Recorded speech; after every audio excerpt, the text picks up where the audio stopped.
Hi, I'm Steve. Welcome to Stand Up Moto. If you've got a cruiser or in any style of big bike and it's just starting to get a little bit too heavy and you're thinking, oh, you know, I'm going to pop a knee or I'm going to do a back, or maybe you're looking at moving up from a smaller type bike, you like the comfort and style of a cruiser, this Honda CTX middleweight cruiser might just be for you.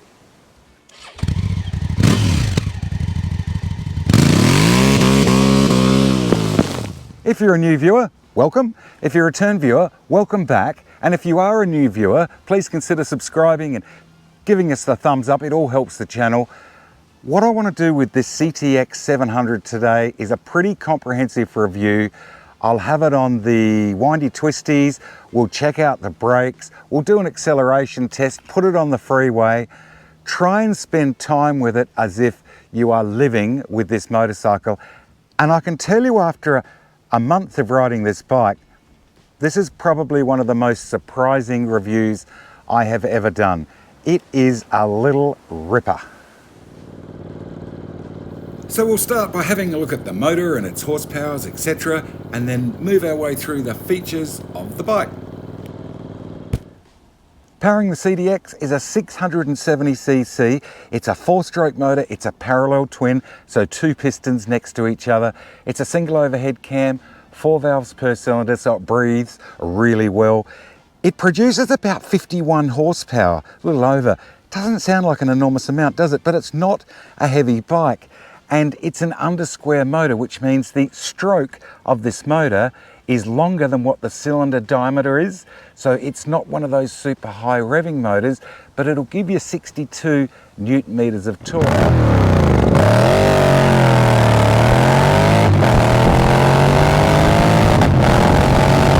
Lugs along beautifully. It's got a 62-degree lean forward on the motor. So what that does, it keeps your mass, it keeps your weight down low, which is nice for people that like that stability of the weight all being low in a motorcycle and not up high. It's a 270-degree crank, so it gives a nice note, and we'll do that in a minute. We'll have a listen to that. You can put the standard, I think it's about a 10:1 or 9.8:1 or something, compression ratio. So you can run standard unleaded. You don't have to put the high octane unleaded in it, so that makes it more economical to run. I mean, it gets magnificent fuel economy anyway, and we'll talk about that shortly. It's a liquid cooled motor. It is just a lovely, sweet motor, and very, very similar, as I think I mentioned, to the NC 750. In fact, configuration wise, to me, it looks about the same.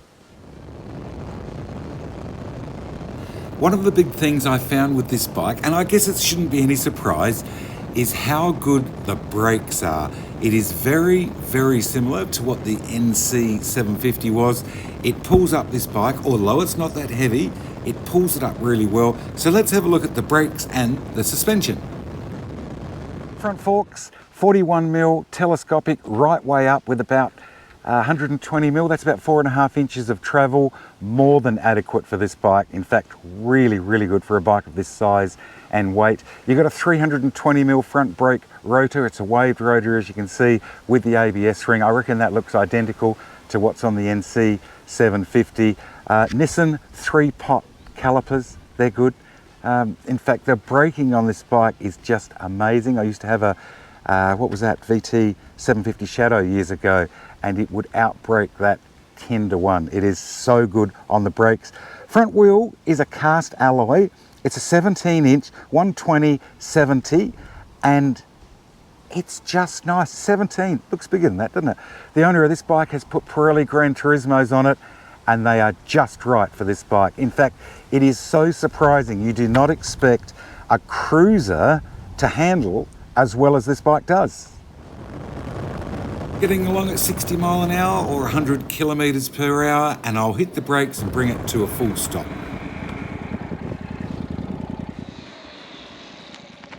That's really good. Rear suspension is a single monoshock in here. You can adjust the preload on that, and if you're coming from a heavier type bike, you may want to adjust it down a bit. You could find it a little bit firm in the rear, although we did have 2 on it the other day and it was perfect, but I would be backing it off just a little bit if you're riding it solo, just to soften it up. Normal type swing arm. You've got that same about 4.5 inches of travel on the rear. You've got Nissan single pot calipers, once again with the ABS. The rotor is smaller on the rear, as it always is, of course. I think it's about 9.5 inches, about 240 odd millimetre. Rear wheel, once again, cast alloy, 170/60 R17, and it, once again with the Pirelli tyres, just right and easy to clean. It's not spoked, being that cast alloy mag, I guess you call it. Yeah, just nice, neat and tidy. As I head up this hill in top gear, that 6th gear, a little over 3,000 RPM. This is a really steep hill. Unfortunately, the video doesn't do it justice. I want to show you how manoeuvrable this bike is with those 17-inch wheels.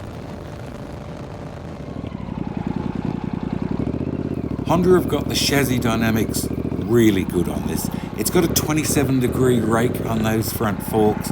All of the mass is carried low. You sit low. You can actually put it on full lock here, doing U-turns, left, right, figure eights. It would make it extremely manoeuvrable in and around the city, I guess, and car parks and that sort of thing. Even on less hospitable surfaces such as this one, a bit of weed, sand, there's a few stones on the ground, it's pretty average, but it does it fine. Just high side the body, drop the bike into it, look through your turn and slip that clutch, it works well.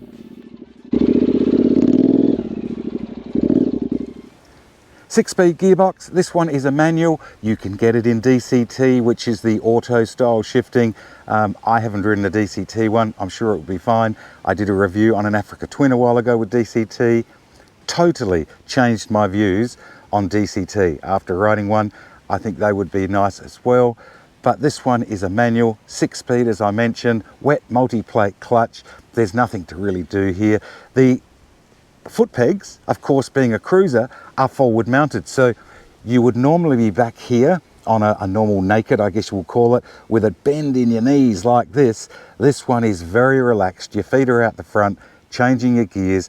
If you're a bit short in the legs, you can buy running boards that clip onto here. They actually go into that mount and that will extend it quite a way back.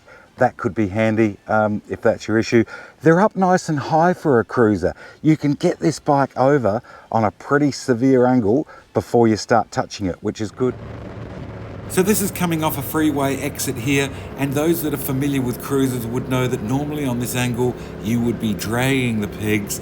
The Honda goes around there easily. I mean, that 120/70 R17 at the front, I think that's good. The 160, it's confidence inspiring. Even around the right-hander on the roundabout, still no peg room.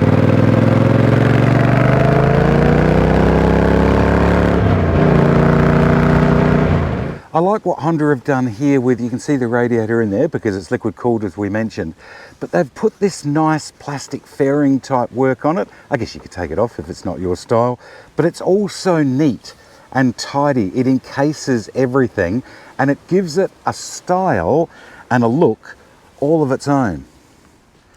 You can see a bit better looking from this side, this nice little plastic casing that they've put around. There, of course, is your brake pedal. And even on the reservoir for the master cylinder, they've put this plastic cover. So instead of just a reservoir sitting up there, you know, out in the open like a dick in a desert, they've put this nice little plastic cover. And I guess it also offers it a little bit of protection. If it gets hit by a stone or something coming off the road, it just neatens up the front of the bike.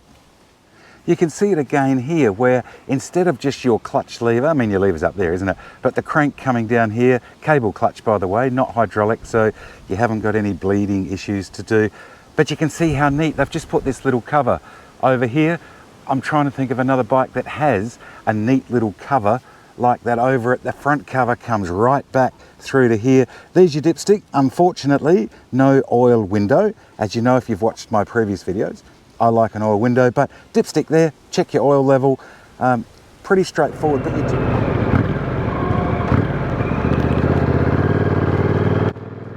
It is, as you would expect of a bike of this size and, well, lack of weight, low seating position, a pleasure to ride in and around the burbs and the city. It stops well. Visibility is good. By that I mean you don't have big windscreens and boxes and things all over it, so it's easy to manage if you're allowed to filter where you are, or, split in between cars. It does that quite well. The bar width, what is the bar width? Oh, look at that, McDonald's. Is there anywhere in the world that you don't see a McDonald's? I mean, they're just everywhere, aren't they?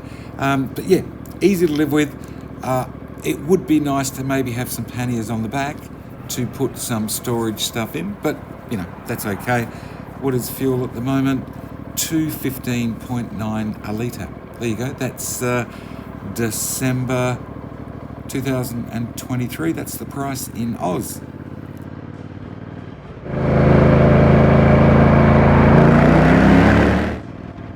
Don't know what happened there. The camera stopped working. I might add, just in a 60 kilometre per hour zone.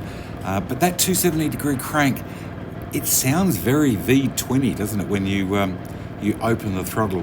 And we have to do that in a tunnel, don't we? Just to hear the note of the bike. Sadly, one day that will be gone, I guess, when we all go electric. Something that I love about this bike, remembering that it is a cruiser, it's not a touring bike, so it's not loaded with storage, but what they've managed to do on top of the fuel tank, which is mounted nice and low, is put this little glove box. Nice little seatbelt type strap there that holds it up.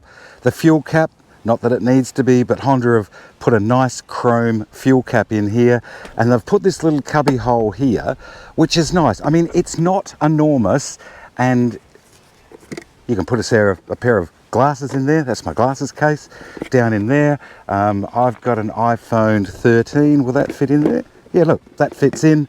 You could pop some keys, your house keys, something like that in there, put it down, close that. Just brilliant. It's just such a great idea to have a cubby hole on this style of bike. Will it fit my drink bottle? Probably not. No, that won't go in there. What about my little bonsai bottle that I put in my backpack? Yeah, okay, that goes in easily. So just somewhere to put your keys, your phone, your wallet when you go out for a ride. Lovely.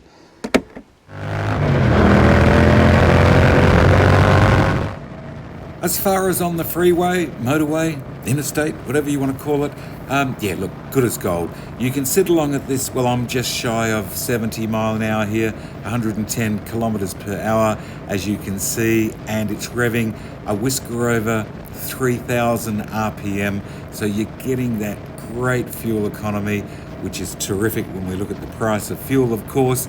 It is a bit windy, I might add, and if you are going to be doing a lot of this type of work, I think some sort of clip on and off windscreen would be nice to break that wind on the chest.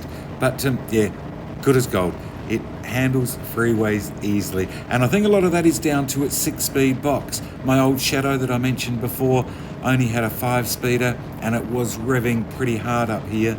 But as you can see, a little over 3,000 RPM, it's doing it easily. Now generally the CTX comes with a big chrome exhaust. Big round thing, or you can see the size of this cover here, and it comes all the way back to here. I guess that's to comply with all the Euro X, Ys and Zs. The owner of this bike has taken that off and he's put a can on there. I think they call them a can or a dumper. No, dumpers go down, don't they? So I think this is a can.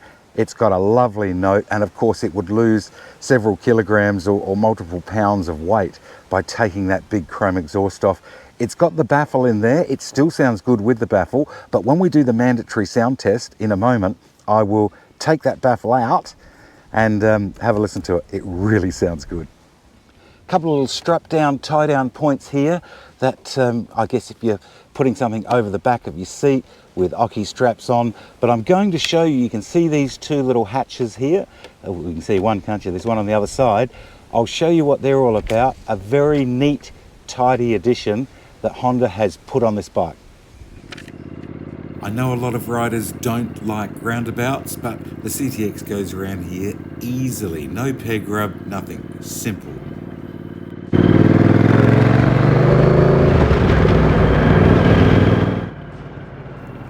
So now time for a quick coffee, and then I want to show you what it's like to pick up if you actually drop it, as in lay the bike over? Can you do it on your own? So you're out somewhere on your own and you accidentally drop your bike. It might be while you were parking it, it may be for whatever scenario, it's gone over on its side, there's no one around to help you. How do you go picking it up? Generally you would turn and get your back into the low of your back into the seat here and try and bring the bike up.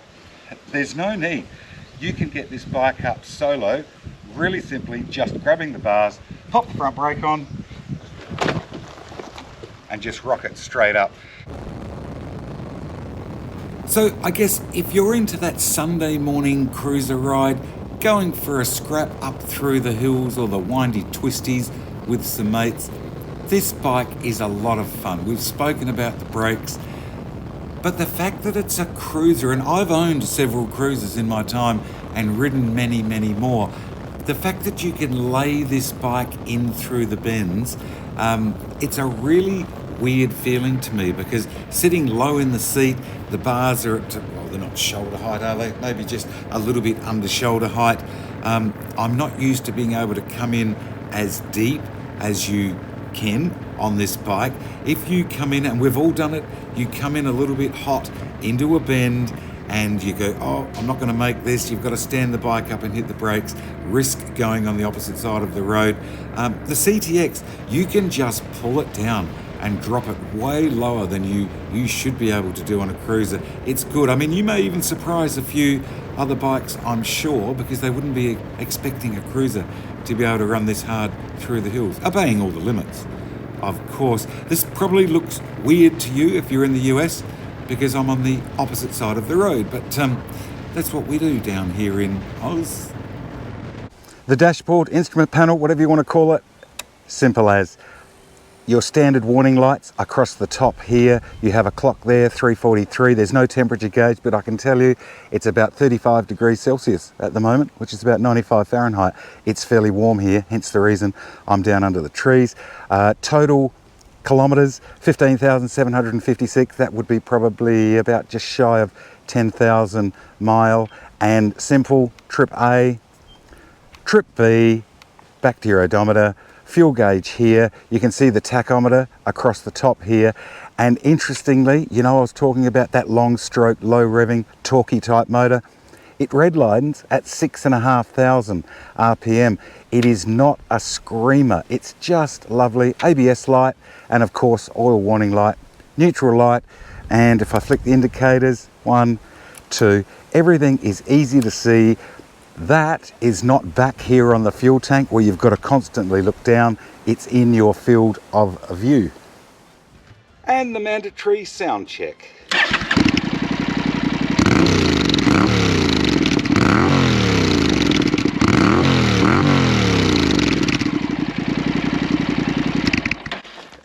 It's got quite a nice note, but what I'll do is whip that baffle out and it really sounds good.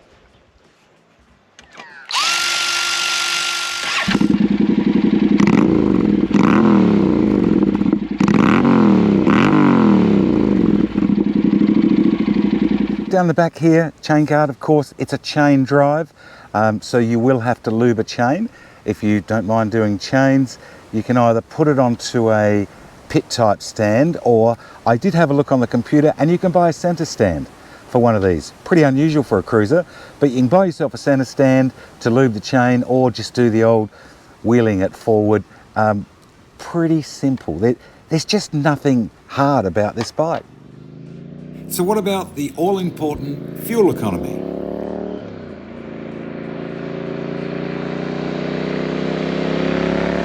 We saw that nice chrome fuel cap down in here when we were looking before. It's a lockable one, which is great. The capacity is 12 litres. That's about 3.25, just under 3.25 US gallons.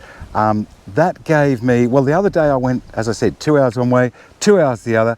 I did 350 kilometres in that single ride, and the low warning wasn't flashing on the fuel. That's 220 miles. I think it's using maybe about 3.3, 3.4, and that would be right. That would be pretty consistent with the fuel economy test that I did on the NC for this parallel twin type motor. So what about this seat that's only 28 inches off the ground?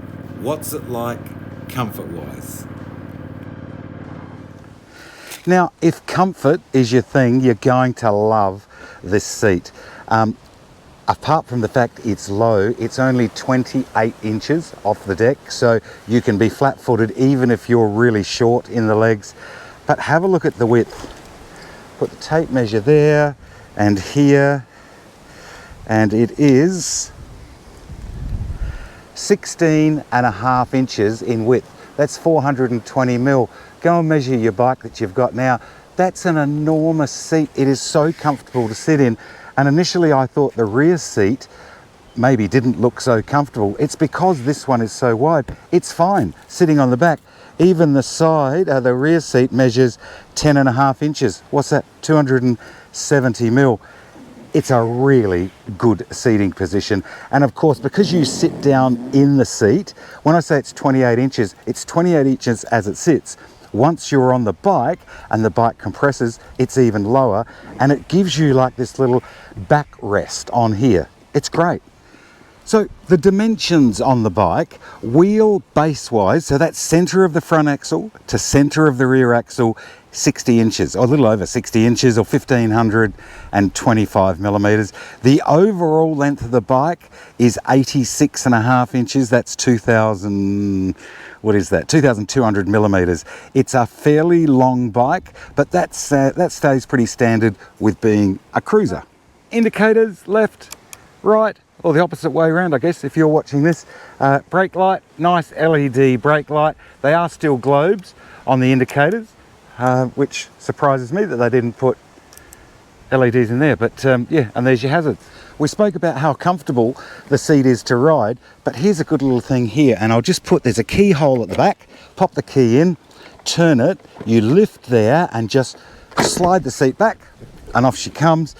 There's your books underneath the seat, although I think that should be in a plastic bag, but there you go. A little bit of storage area. There's a tool kit. Hopefully you would never need that. Being a Honda, you probably shouldn't. Your battery, easy to access.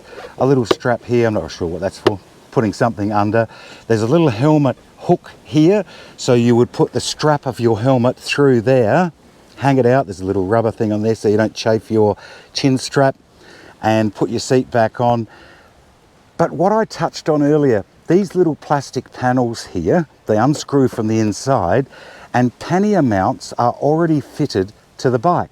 There it is here, there it is there, and you can buy standard Honda pannier mounts, but I think this would look lovely with a couple of black leather panniers on the side. I just think it would suit. The whole bike is, I mean, this is in candy red or whatever they call it. It's a metallic, and hopefully you can see just how nice this color is. The metallic in the sunlight, but a set of black leather panniers, I think it would look lovely. Seat just pops back on. Let's see if I can do it a little more gracefully than I did taking it off. It's got a couple of little clips. Actually, I made this look easy. Not. There you go. Seat is back on. Don't forget to take your key out. The CTX comes in at 217 kilograms wet. That's about 478 pounds. So if you are looking at moving down from something that weighs 900 pounds or whatever it may be, it's half the weight. Or maybe you're on a smaller bike looking to move up. Now, I am on loose sand here, not the ideal spot to be showing you this, but if you're on a bike and you get slightly off center, of course, 2 feet flat on the ground, but have a look at this. I can actually lay this bike over that far on a loose surface. Look at that. It's just so easy and maneuverable, and U-turns. In fact, did I show you U-turns? If not, I'll show you them now. But it's just a really simple, easy cruiser style bike to live with. Now this bike, of course, is a cruiser. You'd have to be crazy to take it off-road. However, in the event of a zombie apocalypse, you may have to do a runner. So let's see what it's like off-road.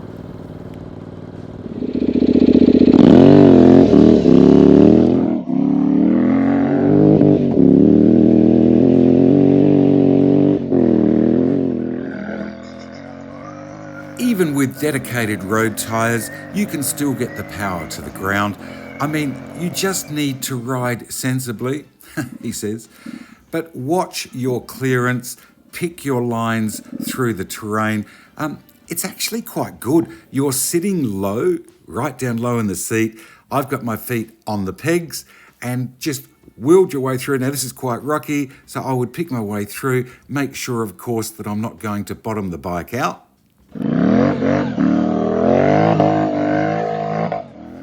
Now, you may look at this and think he's crazy, and I guess you'd be partially right, but riders of my generation, I'm in my mid-60s, 45 plus years ago, we just used to strap a sleeping bag to the back of our Honda 4s or our GT 750 Suzukis and head bush. You were just careful how you rode and where you rode, and it was fun. We didn't have the dedicated adventure bikes like we do now. Sometimes I get asked about different things on my videos and I receive a few emails. This is a meat ant nest. And you can see the little holes here everywhere and a few ants getting around. If I come up, and I won't do it right on top of their place, but if I stamp, have a look at that. They come out from everywhere, so you don't want to fall off or stop too long, or they will devour you.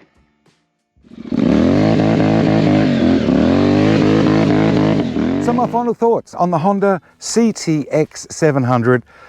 This is a very good bike. If you're looking at moving down from a heavyweight bike, we spoke about that. It's just starting to get a bit heavy to manage. This has got a low seat height, both feet flat on the ground, easy to maneuver. We've shown all that. Brakes work a treat. Same as on the NC 750. Way bigger than they need to be for this bike. Front forks good. Complaints coming from heavier bikes, as you may have seen with my previous videos. I've got the Goldwing and the K1600 in the BMW. I found the rear to be a bit bucky.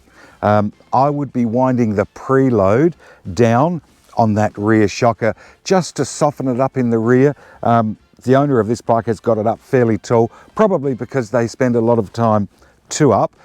I would only ever be riding this bike solo. I have ridden it two up and it was fine, but I would wind it back, make it a bit softer on the rear. This little glove box, wonderful. I mean, it's just so good. Put your phone in, put your house keys in, glass. Well, we spoke about all of that, didn't we? And we showed that in the video. Cruising speed wise, 60, 70, 80 mile an hour. That's up to 130 kilometers an hour with that 6-speed gearbox and that torquey motor, low revving. It'll do those speeds without a problem. Of course, your fuel economy will suffer, but on that longer ride that I spoke of, I did 4 hours on the bike. I sat around that anywhere between 100, 110, that's 60 to 70 mile an hour. I averaged 3.3 to 3.5 litres per 100. That's a crazy efficient bike. For a bike that is as big as this and as comfortable, to be returning what, I mean, it's basically 250 economy. This is a really good package. The problem you may have is finding a used one. Owners that have got them tend to hang on to them. When you can find one, they come in at about half the cost of new. So this is a 215, as I think we mentioned. It's 2023 now. But if you look right, find one with the books, the service history, I really don't think you can go wrong with this bike. Look, hopefully this helped you. If you're in the market for a middleweight cruiser, I would definitely have a second look and, well, a first look and a second look and a test ride on a CTX. If you enjoyed the video, don't forget to give us a thumbs up and subscribe. But until next time, cheers.